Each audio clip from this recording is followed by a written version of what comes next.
الصلاة والسلام على سيدنا ونبينا محمد صلى الله عليه وسلم وعلى آله وصحبه أجمعين إلى يوم الدين.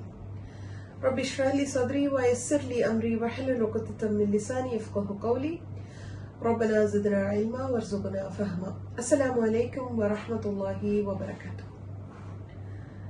33வது அத்தியாயமாகிய அஹ்ஸாப் அத்தியாயத்தினுடைய விளக்க உரை தொடரை தான் நம்ம பார்த்துட்டு வரோம். அதுல இன்னைக்கு பார்க்க இருக்கிறது 50, 51, 52வது வசனங்கள் இன்ஷா அல்லாஹ். திருமணம், இஸ்லாத்தில் திருமணம் அப்படிங்கிறது ஒரு ஒப்பந்தத்தின் அடிப்படையில நடக்குது அப்படிங்கறத நம்ம கற்றிருந்திருப்போம். இன்னைக்கு நபி ஸல்லல்லாஹு அலைஹி வஸல்லத்தினுடைய திருமணம் பற்றிய விளக்க வசனம் தான் இன்றைய வசனத்துல நாம பார்க்க இருக்கிறது. பிரத்யேகமா அல்லாஹ் சுப்ஹானஹு வ தஆலா நபி ஸல்லல்லாஹு அலைஹி வஸல்லத்தை யா அய்யுஹன் நபி அப்படின்னு கூப்பிட்டு சொன்ன வசனங்கள்ல இதுவும் ஒன்று. இங்க சர்ச்சை என்ன அப்படின்னா, அல்லாஹ் சூரா நிசால நம்பிக்கை கொண்ட ஆண்களுக்கு ஒரு கட்டளையை விதித்திருப்பான். உங்களுக்கு 4 மனைவிமார்கள் தான் ஆகுமானவர்கள், அதுக்கு மேல நீங்க திருமணம் செய்யக்கூடாது அப்படின்னு சொல்லியிருப்பான். அவங்கள்ட்ட நீதமா நடந்துக்கணும் அப்படின்னு சொல்லியிருப்பான். அப்படி இருக்க எப்படி நபி ஸல்லல்லாஹு அலைஹி வஸல்லம் மட்டும் 4க்கு மேற்பட்ட மனைவிமார்களை திருமணம் செய்யலாம் அப்படிங்கறதா இங்க கேள்வியே. இது ஏதோ முஸ்லிம் அல்லாதவர்களுக்கான சந்தேகம் கேள்வி அப்படின்னு மட்டும் இல்லாம முஸ்லிம்களுக்கே இந்த சந்தேகமும் கேள்வியும் இருக்கத்தான் செஞ்சது. சுப்ஹானல்லாஹ். அல்லாஹ் சுப்ஹானஹு வ தஆலா அதற்கான பதிலை தான் இந்த வசனத்தின் மூலமாக கொடுத்திருக்கிறான். ஸல்லல்லாஹு அலைஹி வஸல்லத்தின் முதல் மனைவி ஹதீஜா ரலியல்லாஹு அன்ஹா, அவங்களுக்கு அப்புறமா 10 பேரை திருமணம் செஞ்சுக்கிட்டாங்க. 2 பேரு வழக்கரம் சொந்தமாக்கப்பட்டவர்களாக அவங்க கூட இருந்தாங்க. தன்னுடைய 25வது வயதுல 40 வயது பெண்மணியாகிய ஹதீஜா ரலியல்லாஹு அன்ஹாவை திருமணம் செஞ்சு அவங்க உயிரோட இருந்த வரைக்கும் வேற யாரையுமே அவங்க திருமணம் செஞ்சது இல்ல. அவங்க மூலமாக தான் தன்னுடைய சந்ததிகள் அனைத்தையும் பெற்றெடுத்தாங்க, ஒரே ஒரு மகனை தவிர. அவங்களுடைய மறைவுக்கு பின்னால ஆயிஷா ரலியல்லாஹு அன்ஹாவை திருமணம் செய்யறாங்க. பட் அவங்களுடைய சிறு வயது காரணமாக தாமதமாகத்தான் அவங்க கூட இல்லற வாழ்க்கையில் ஈடுபடுறாங்க. இந்த கேப்ல அவங்க திருமணம் செஞ்சுக்கிட்டது சௌதா ரலியல்லாஹு அன்ஹா அப்படிங்கிற இனி ஒரு வயது முதிர்ந்த பெண்மணி தான். அவங்க கூட தான் 4 வருடம் கிட்ட குடும்ப வாழ்க்கையில அவங்க ஈடுபட்டு இருந்தாங்க. சோ இப்படிதான் இதுக்கப்புறமா ஹப்ஸா ரலியல்லாஹு அன்ஹா அப்படின்னு அந்த லிஸ்ட் போயிட்டு இருக்கும். இதுல அன்று சந்தேகம் எடுப்பிய அவர்களுக்கும் இன்னைக்கு இந்த சந்தேகத்தோடு இருக்கக்கூடியவர்களுக்கும் தெரிய வேண்டிய உண்மை என்ன அப்படின்னா, நபி ஸல்லல்லாஹு அலைஹி வஸல்லத்தினுடைய திருமணம் அப்படிங்கிறது ஒவ்வொன்றுக்குமே ஒரு பின்னணி காரணம் இருக்கும். ஏதாவது ஒரு அரசியல் ரீசன் இருக்கும், இல்ல ஒரு நல்லிணக்கம் கருதியாக இருக்கும், ஒரு சமுதாய சிந்தனையோட நடத்தப்பட்ட திருமணங்கள் இதெல்லாம். இதுல அந்த மனைவிமார்களுமே ஒவ்வொரு வயது வரம்புல இருந்தாங்க, வெவ்வேறு குலத்தை சேர்ந்தவர்களாக இருந்தாங்க, யூத பெண்மணிகளாக கூட இருந்திருக்கிறாங்க. சோ இந்த வசனத்துல அல்லாஹ் என்ன சொல்றான் அப்படின்னா, யா அய்யுஹன் நபி இன்னா அஹ்லல்னா லக அஸ்வாஜக அல்லதி அப்படின்னு சொல்லிட்டு ஒரு லிஸ்ட் சொல்லுவான். நபியே, நிச்சயமாக உமக்கு மனைவியாக எடுத்துக்கொள்வதற்கு நாம் ஆகுமாக்கி வைத்துள்ளோம் அப்படின்னு சொல்லிட்டு ஒரு பெரிய லிஸ்ட் எல்லாம் கொடுப்பான். அடுத்தது ஹாலிசத்தல்லக் மின் தூனில் முஃமினீன், இது மற்ற விசுவாசிகளுக்கு அன்றி உமக்கு மட்டும் பிரத்யேகமானது, எக்ஸ்க்ளூசிவ் ஃபார் யூ அப்படின்னு சொல்லியிருப்பான். கத் அலிம்னா மா ஃபரத்னா அலைஹிம், அவர்கள் மீது எதை விதியாக்கியுள்ளோம் என்பதையும் நாம் நன்கறிவோம். லிகைலா யகூன அலைக ஹரஜ், உமக்கு எந்த சிரமமும் ஏற்பட்டுவிடக் கூடாது என்பதற்காகவே இந்த வரையறையில் இருந்து உமக்கு விதிவிலக்கு அளித்துள்ளோம்.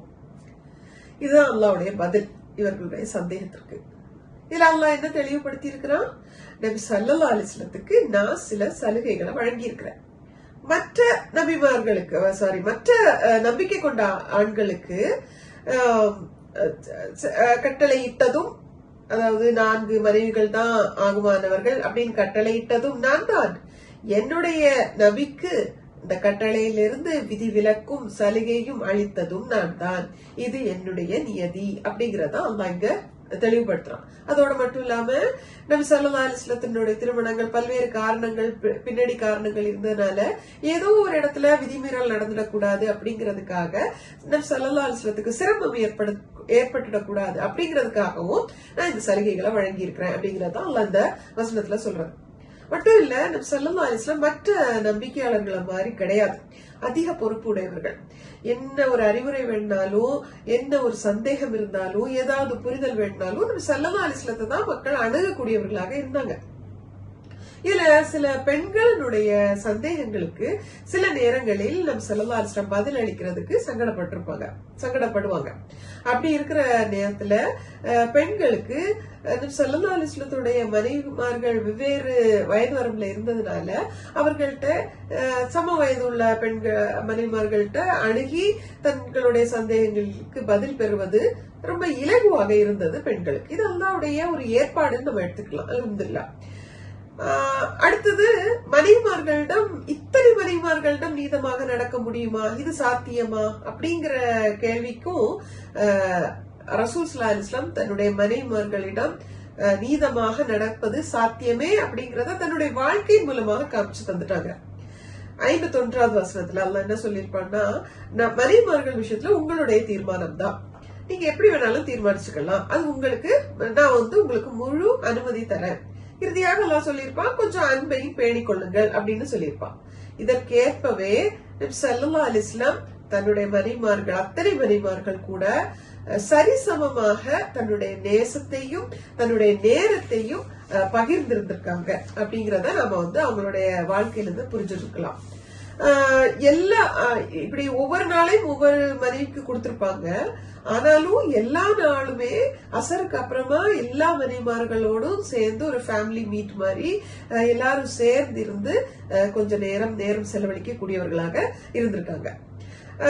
இதுல சௌதா ரலியல்லாஹு அன்ஹா, ஆயிஷா ரலியல்லாஹு அன்ஹா இவங்க ரெண்டு பேருடைய ஒரு அறிவிப்புல சௌதா ரலியல்லாஹு அன்ஹா சொல்றாங்க, தன்னோட வயது முதிர்ந்த காரணத்தினால தன்னுடைய நாளை ஆயிஷா ரலியல்லாஹு அன்ஹாக்கு கொடுத்துடலாம் அப்படின்னு அவங்க விருப்பப்பட்டு சொல்லுவாங்களாம்.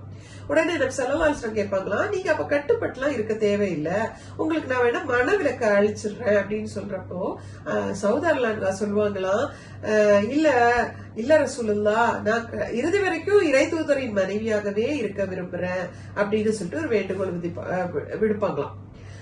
ஆயிஷா ரலியல்லாஹு அன்ஹாவுமே தன்னுடைய கணவரை பற்றி சொல்றப்போ, என்னுடைய கணவர் இறை தூதர் ஒரு பர்ஃபெக்டான கம்பானியன், எங்களுக்கு ஒரு ரொம்ப சரிசமமா அவங்க நீதம் செலுத்தக்கூடியவர்களாக இருந்தாங்க அப்படின்னு சொல்லியிருக்காங்க.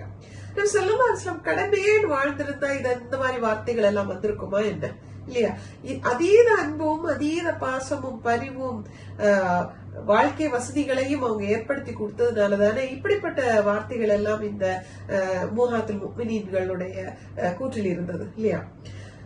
இறுதியா 52வது வசனம், இதுல அல்லாஹ் என்ன சொல்றான்னா, இனி உங்களுக்கு வேற திருமணம் கிடையாது, இவ்வளவுதான், இதுக்கு மேல நீங்க யாரையும் சேர்த்துக்கவும் கூடாது, இவர்களை விடவும் கூடாது, தலாக் செய்யவும் கூடாது அப்படின்னு சொல்லியிருப்பான்.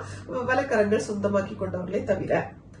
இது 28, 29வது வசனங்கள்ல அல்லாஹ் நபி ஸல்லல்லாஹு அலைஹி வஸல்லம் மனைவிமார்களுக்கு ஒரு சாய்ஸ் கொடுக்க சொல்லியிருப்பான். இவங்களுக்கு உலக வாழ்க்கை வேணுமா இல்ல மறுமை வாழ்க்கை வேணுமா அப்படின்றது, அல்லாஹ்வும் தூதரும் மறுமை வாழ்க்கை வேணுமா. எல்லா மனைவிமார்களுமே அல்லாஹ்வும் தூதரும் மறுமை வாழ்வும் போதும் அப்படின்னு திட்டமா சொல்லியிருப்பாங்க. அதை பாராட்டும் விதமாகத்தான் அல்லாஹ் இந்த வசனத்துல, நபியே உமக்கு இனி இம்மையிலும் மறுமையிலும் இவர்கள் தான் மனைவிமார்கள் அப்படின்னு அல்லாஹ் கட்டளையிடுறான். அல்லாஹு அக்பர். அல்லாஹ் எத்தனை கண்ணியத்தை வழங்கி இருக்கிறான் இந்த பெண்மணிகளுக்கு, இல்லையா? வழக்கரங்கள் சொந்தமாக்கி கொண்டவர்கள் அப்படிங்கிற அந்த கேட்டகரி எல்லாருக்கும் மகர் கொடுத்து திருமணம் செய்து கொள்றது அப்படிங்கிறது ரொம்ப சிரமமான விஷயம். அப்படி இருக்கிறப்போ ஆதரவு கொடுக்கக்கூடிய அந்த நிலைமையில அந்த நேரத்துல இந்த வழக்கரம் சொந்தமாக்கி கொண்டவர்கள் அப்படிங்கிற அந்த ஒரு கேட்டகரி இருந்தது, அந்த ஒரு சிஸ்டம் இருந்தது. அப்படியே வச்சுக்கலாம். இவங்களுக்கு இந்த கட்டுப்பாடுகள் கிடையாது. மஹர், இத்தா, தலாக்கு, இத்தா இந்த மாதிரி கட்டுப்பாடுகள் எதுவும் இல்ல. வேணும்னா ஃபிதியா கொடுத்து அவங்க விலகிக்கலாம். இந்த மாதிரி சலுகைகளும் அவங்களுக்கு இருந்தது. சோ அது மட்டும் உங்களுக்கு ஆகமானதுன்னு அல்லாஹ் ஒரு சலுகையும் வழங்கியிருப்பான். சோ இங்க வசனங்கள் நாம தெரிஞ்சுக்கிட்டது என்ன, நபி ஸல்லல்லாஹு அலைஹி வஸல்லத்தினுடைய திருமணம் மற்ற நம்பிக்கையாளர்களுடைய திருமணத்தை போன்று அல்ல. ஒரு குறிப்பிட்ட காரணம் இருக்கும், சமுதாய சூழல் இருக்கும், அரசியல் பின்னணி இருக்கும், அரசியல் நிர்பந்தம் இருக்கும், நல்லிணக்கம் காரணமாக இருக்கும். அப்படி அந்த மாதிரி ஒரு பேக்ரவுண்ட் ரீசனோட நடந்ததுதான். இந்த சிலர் சொல்றது மாதிரி இச்சை காரணமாக விருப்பு காரணமாக நடந்ததெல்லாம் கிடையாது. இதற்காகத்தான், இதுல சிரமம் இல்லாம இருக்கிறதுக்காகத்தான் சில சலுகைகளும் சில விதிவிலக்குகளையும் அல்லாஹ் அளிச்சிருக்கிறான் அப்படிங்கறத நம்ம தெரிஞ்சுக்கிட்டோம். அல்ஹம்துலில்லாஹ். அல்லாஹ் நம்முடைய இறை தூதரை பற்றிய சிறந்த புரிதல்களை நமக்கு வழங்குவானாக. ஆமீன். வாஹிர் தாவானா அல்ஹம்துலில்லாஹி ரப்பில் ஆலமீன். அஸ்ஸலாமு அலைக்கும் வரஹ்மத்துல்லாஹி.